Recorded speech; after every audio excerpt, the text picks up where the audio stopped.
उधर ओम प्रकाश राजभर की पार्टी जो अब तक जो थी विपक्ष के साथ में, वो भी एनडीए जा रही है। तो मुझे नहीं लग रहा है कि ये जो विपक्षी एकता की बात करते हैं, असल में एकता नहीं, ये एक तरह का जो, जैसे मैं पिछली बार भी कहा था कि स्टैंड अप कॉमेडी है। ये कॉमेडी का सीन क्रिएट करने जा रहे हैं लोग। बिहार का एनडीए तो नीतीश जी के साथ था, अब वो तो है नहीं। अब बाकी जातिवादी पार्टियां 2 4 5 हैं, उनको साथ में लेकर किसी को 1 सीट, किसी को 2 सीट, किसी को 6 सीट देकर आप उसको एनडीए कहते हैं। तो बना हुआ है, उसको और परिमार्जित किया जा रहा है, उसको और शार्प बनाया जा रहा है। प्रत्याशी की खोज हम लोग कर रहे हैं, दिमाग में बैठा कर रखे हैं कि कैसे कैसे किस प्रकार के प्रत्याशियों को लड़ाना है। क्या आप न्यूज़ फोनेशन देख रहे हैं, मैं हूं आपके साथ वंदना।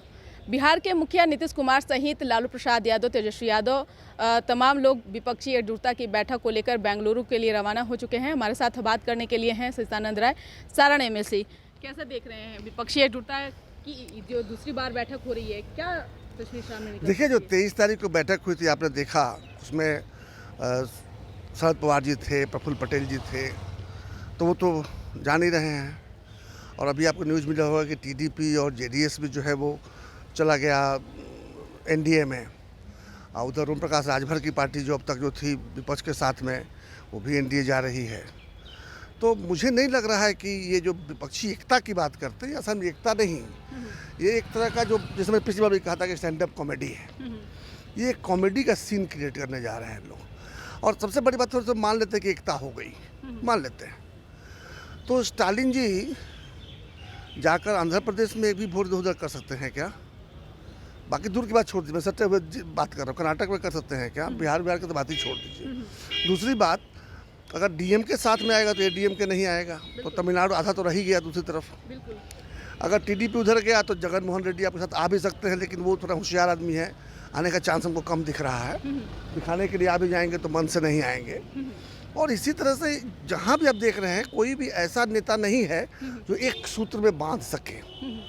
इसलिए मुझे एक तो इस मीटिंग से कोई अपेक्षा नहीं है। अगर मीटिंग पे मान भी ले कि चलो जो 24 दल या कितने दलों का नाम ले रहे हैं, सारे दल इकट्ठा हो भी गए, सो व्हाट, क्या हो जाएगा उससे क्या बदल जाएगा? लेकिन इस बार तो महागठबंधन के लोगों ने दावा किया है कि 24 विपक्षी पार्टियां जो हैं, ये एक मंच पर आ रही हैं। 24 विपक्षी पार्टियां यहाँ पर चुनाव लड़ेंगी क्या बिहार में? इसका मतलब नीतीश जी कोई सीट पर चुनाव नहीं लड़ेंगे? 16 है, उसी में भी बट्टा लगने वाला है कि 15 लड़ेंगे कि 14 लड़ेंगे, तो 16 सीटिंग है उसमें। और आप ऊपर से बात कर रहे हैं कि 24 विपक्षी पार्टियों का गठबंधन बनाएंगे, क्या बिहार में लड़ाएंगे? वो क्या बिहार में जगह देंगे क्या? ऐसा तो नहीं होना है ना। ना आपको कोई तमिलनाडु में देने वाला है, ना आपको कोई कर्नाटक में देने वाला है, ना आपको कोई केरल में देने वाला है, ना आपको बंगाल में देने वाला है।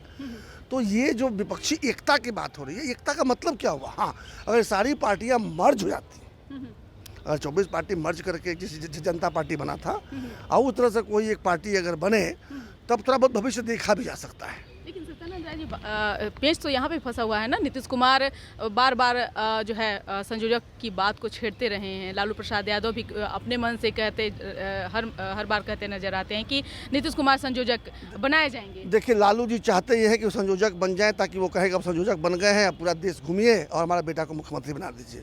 नीतीश जी इतने बेवकूफ़ नहीं है। नीतीश संयोजक की मांग नहीं कर रहे हो, तो बस चाहते हैं कि वो संयोजक ना बनाया जाए। संयोजक बना दिए जाएंगे तो फिर लालू जी की मांग को मानने के लिए बाध्य हो जाएंगे वो, एक तरह से बेड़ी लग जाएगी। तो वो नहीं करेंगे ऐसा। और आप देखिए ना, इसका तो पूरा नेतृत्व तो कांग्रेस ने अपने हाथ में दे रखा है। ये अब की जो बैठक हो रही है, उसका नेतृत्व तो कांग्रेस के हाथ में है। इसीलिए क्योंकि कांग्रेस भी खुल करके जवाब देने को तैयार नहीं है कि प्रधानमंत्री का चेहरा कौन है। वो क्लियर ही है, जिसके पास सबसे ज़्यादा एमपी होगा वही उसी का चेहरा हो सकता है। तो भाजपा के पास होगा तो भाजपा का चेहरा होगा। ये लोग चुनाव किसके चेहरे पे लड़ेंगे? क्या ऐसे ही ये लोग पार्टियां चुनाव लड़ेंगे? मुझे नहीं लगता कि कोई सहमति बनेगी। और एक बार मान लीजिए सहमति बन भी गई, तो वो चेहरा जहाँ पहले चलता था वहीं चलेगा, दूसरी जगह तो चलने वाला है नहीं। इसलिए ये विपक्षी एकता का जो एक स्वांग रचा जा रहा है, मुझे लग रहा है कि नीतीश कुमार जी लालू जी की पार्टी को या लालू जी के पुत्र जो हैं उनको डार्क में रखने के लिए, नहीं तो क्या था कि एक चुप उन लोगों का ये हुआ था, कॉन्ट्रैक्ट हुआ था जब सरकार बनी थी महागठबंधन की, कितने महीने बाद या इतने दिनों बाद जो है वो मुख्यमंत्री पद त्याग करके तेजस्वी जी को बना देंगे। अब ये सब एक आध स्वांग रचते रहते हैं ताकि लोग उसी में उलझे रहें। जदयू भी इस बात से अस्वस्थ है कि अगर नीतीश कुमार को अगर प्रधानमंत्री के चेहरा बना दिया जाता है तो पूरे देश में नीतीश मॉडल को लागू किया जाएगा। नीतीश मॉडल क्या है? सारे देश को अशिक्षित कर दिया जाएगा, सारे देश को गरीब बना दिया जाएगा, सारे देश को बेरोजगार बना दिया जाएगा, सारे देश के लोगों का पलायन करके क्या देश से बाहर जाना पड़ेगा? ये तो नीतीश मॉडल है।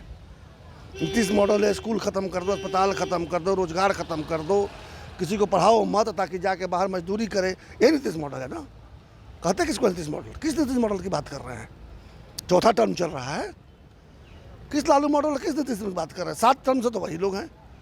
इसलिए कोई मॉडल की बात ना करें। कहते हैं अधूरे सपने पूरा करेंगे। भैया सपना अधूरा ही रहने दो कि कम से कम कोई लोग नया सपना देख सके। आपका तो सपना है बिहार को गर्त में ले जाकर ऐसी जगह पहुंचा देना कोई खींच के भी ना निकाल सके बाहर। इसलिए वो सब बेकार की बातें हैं। सपना वपना और मॉडल ठीक है, कंधे पर चढ़ के ऊंचा हो जाते हैं, अच्छी बात है। कल ही विपक्षी एकजुटता की बैठक होने वाली है, कल ही एनडीए की भी बैठक होने वाली है। तमाम देखिए, एनडीए मैं मानता हूं कि बिहार के बाहर एनडीए है, तभी सरकार में है। लेकिन बिहार का एनडीए तो नीतीश जी के साथ था, अब वो तो है नहीं।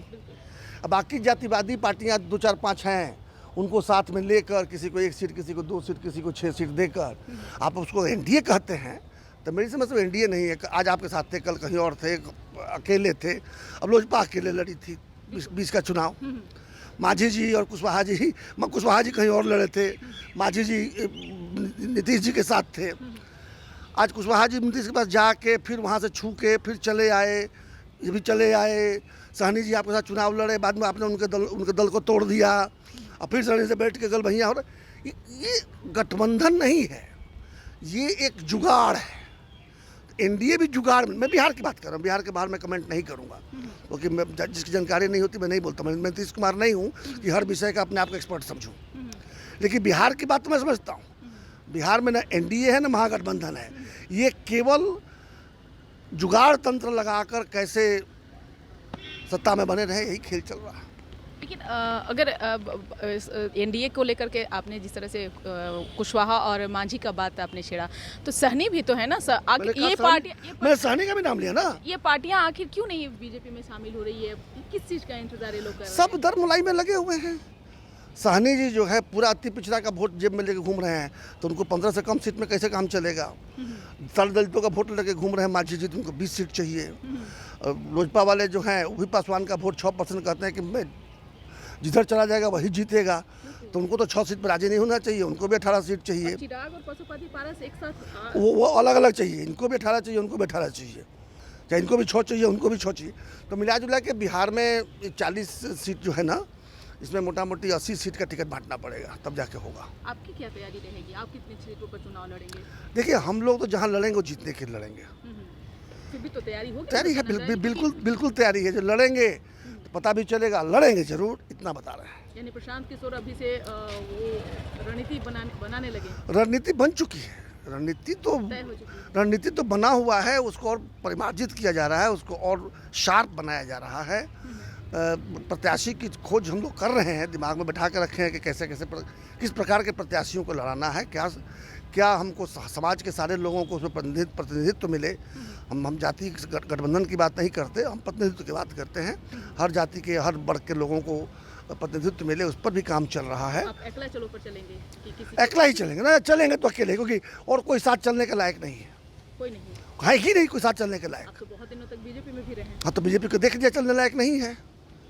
बीजेपी को देख लिया ना कि बीजेपी को यहाँ से सिर्फ 40 MP चाहिए। नीतीश कुमार आरजेडी किसी के साथ नहीं है, कहीं नहीं, तो कुछ है ही नहीं है। नीतीश कुमार की तो पार्टी खत्म ही हो गई, और लालू जी की पार्टी में जो है वो 9वीं 8वीं पास फेल को जो है मुख्यमंत्री बनाने का कवायद चल रही है। तो अब तक के कितने सीटों पर आपके प्रत्याशी मिल गए हैं? मिले तो नहीं, मैं भी नहीं कहूँगा ऐसा, लेकिन हमारी नज़र में है सबसे अधिक सीट पर हम ही लोग लड़ेंगे। यानी प्रशांत किशोर चुनौती देने के लिए पार्टी सबसे अधिक सीट पर हम ही लोग लड़ेंगे। चुनौती शब्द हम विश्वास नहीं करते, हम जीत सकते का दावा कितने सीटों पर करते हैं? अब समय बता देंगे, अभी तो पहले हम लोग अपना स्टडी कर लें कहाँ मजबूत स्थिति में। मजबूत स्थिति जहाँ होगी वहाँ हम लोग जीतने के प्रयास करेंगे, और जहाँ खूब मजबूत स्थिति नहीं होगी वहाँ पर मजबूत स्थिति बनाने का प्रयास करेंगे। ऐसा भी तो है। हम ऐसा नहीं कहते कि 40 सीट जीतने वाले हैं, जिनको बोलने आता हो बोले। अब इतना जरूर है कि जहाँ लड़ेंगे वहाँ दमखम से लड़ेंगे, और जीत का परसेंटेज काफ़ी हाई होगा। बहुत बहुत शुक्रिया। तो आप सुने थे क्या कुछ कहना था सचिदानंद राय का। हालांकि प्रशांत किशोर ने मात देने के लिए बीजेपी को भी मैदान में उतरेंगे लोकसभा चुनाव में, और महागठबंधन को भी। क्योंकि प्रशांत किशोर ने अभी से ही रणनीति बनाना शुरू कर दी है। लेकिन देखने वाली विषय यह होगी कि जो लोग ये भ्रम में हैं कि बीजेपी और सिर्फ जदयू और महागठबंधन ही सिर्फ पार्टियां हैं, तो प्रशांत किशोर भी किसी न किसी को पटखनियाँ देने के लिए जो है प्रशांत किशोर भी अब मैदान में उतरने वाले हैं। इस पर बस इतना ही। बने रहे न्यूज़ नेशन के साथ। धन्यवाद।